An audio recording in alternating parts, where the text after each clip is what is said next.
My name is Paul Peach. My practice at present is a photographic project that explores the essence and visual lifestyle and cultural curiosities and transition of modern barbershops in Hong Kong. I'm discovering the classic and vintage styles of barbering and its significance and substance through iconic nostalgic images and shapes, including the many layers of interrelated cultural and historic backgrounds within each barbershop practice. My recent research has helped lead me to many creative paths during my MA study in photography. As most of my project photography is either complex lighting or low light, I wanted to look further into how other photographers work in similar conditions. Blaise Luxembourg, whose work is primarily nighttime photography of urban areas such as the streets of London in 1995, is one example. Although I'm not drawn to her images, I can see the significance and historical presence of that time and place as she saw it then. I have also looked at the work of Gail Albert Alban, who also produces low-light photography. I found this work less cluttered than Blaise's work. One outstanding photographer for me is the work of Pellegrin, who often worked in difficult lighting conditions and often used the blur and reflections, or if you like, the imperfections of the image to his advantage. I think this is something I have achieved also during this course.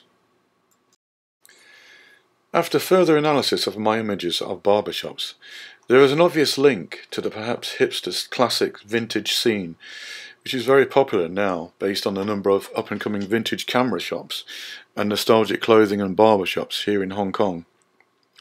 This is also a combination of old and new. So using old and new photographic image making and scanning techniques has helped me to fit into the culture while photographing barbershops. During my MA course of study, I have developed many new methods to create images on different kinds of media. Looking at the repeat photography, I produced my own interpretation of Ed Ruscha's book 26 Gasoline Stations. Ed Ruscha described his books as cultural curiosities of work. This is part of what I am searching within my images. I began to engage more with using different types of media, and this allowed me to elevate my creative thinking. Using vintage cameras and lenses has meant now I'm taking less pictures than I would normally to get the desired image. So in other words, less time in post-production, more time focusing on the images. As well as photographers, I have been researching images and photos of bygone age of barbershops and antiques to help me get a better feel for the historic value these antiques and if they are still being used today. I wanted to see what transition had occurred, if any, and where barbers in Hong Kong now stand in terms of traditional barbering and the new age barbering. Hong Kong barber hairstyles can be varied from client to client, but they do have their own distinctive signature style on offer, which from my own hairdressing experience it seems to be a combination, or if you like, the best aspects of the undercut, the bill cream look, the mohawk, the Madison Avenue and the teddy boy cut, all rolled into one. Collaboration has been a topic which I have been actively involved in throughout this module of study. I have taken part in a TV commercial with a new Hong Kong independent filmmaker, which is very different to long-distance collaboration. Edward Said in his book Orientalism talks about the stereotypes of cultures and people in general and the views of the West about Asian culture. He is very critical of the nature of the way the West views this part of the world. But I think although there is still a lot of Western views of Hong Kong and moreover China in general that are simply just guesswork, the 10 years I have been here living in this part of the world seems to me, from my own experience and during the project work, the line between stereotypes or putting people in certain categories is less of an issue of conversation.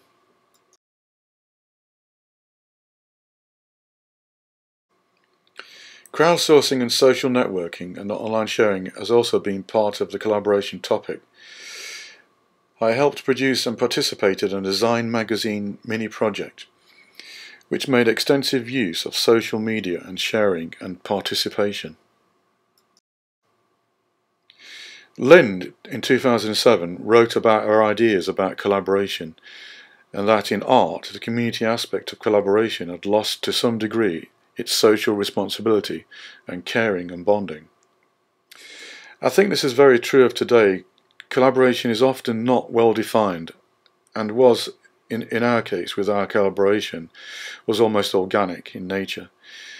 So there was no clear sense of responsibility, although we did bond as a unit. Photograms has also been a development that I have engaged in during this module, and this has enabled me to be much more creative and expressive in my work.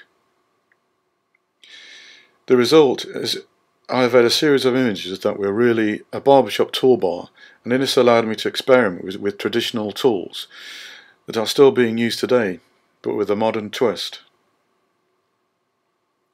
My exhibition and workshop and book has developed into a much more focused and meaningful piece of work, with the potential to expand further, and my experimentation and change of strategies has helped bring my work to a higher level, and allows me to use this as a springboard into the next stage of my working practice. I also took part in a curator assigned role for my MA course, and this really taught me how to arrange and display work in a way that has a better understanding and meaning to the viewer. This was a useful exercise to both inform myself of the installation process and how exhibitions are actually set up.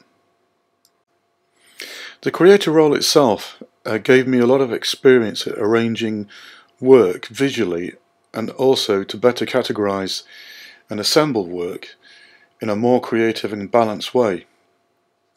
I think this is reflected in my work, especially in my work in progress book. I believe I have made more improvement at engaging with barbers and barbershops here in Hong Kong, looking at both past and present barbershop practices, such as those viewed on the London School of Barbering website.